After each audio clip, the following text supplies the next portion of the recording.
Good day everyone, today is Friday, May 6th. My name is Michael Florentiades and I am the Chief Economist at XM.com, here to provide you with your Forex news update.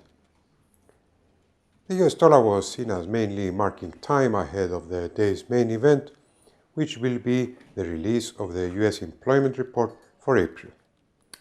The fact that the Fed is in a data-dependent mode makes today's report all the more important, although markets still consider a June rate hike as unlikely. The unemployment rate in the US is expected to remain the same at 5%, the same as the previous month, while the net number of jobs created is expected to stay near the healthy 200,000 jobs mark. Average earnings will also be watched closely for signs of wage growth. Fed officials that spoke yesterday reaffirmed the view that the central bank would like to push up interest rates this year, but is likely to do so in a measured and gradual way. The odds of a June rate increase remain low at less than 20%, however. The dollar stayed around 107 yen, while the euro was hovering around the 114 level against the greenback.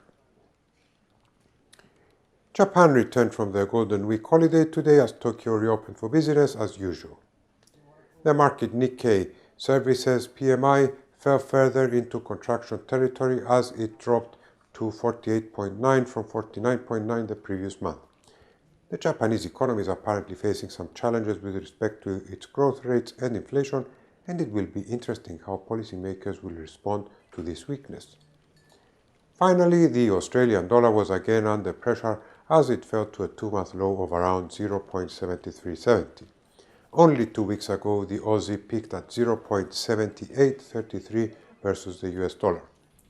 The release of the Reserve Bank's monetary policy statement showed concern about low inflation, which could imply further rate cuts in the future after this week's surprise cut to a record low 1.75%.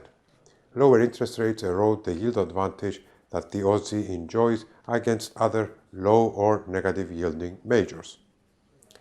Looking ahead, besides the all-important employment report out of the US, Canadian employment statistics will also come out at the same time.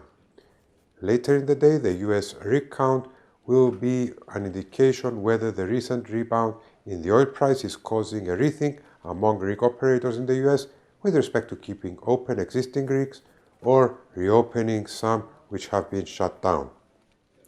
Thank you very much for watching and have a great day.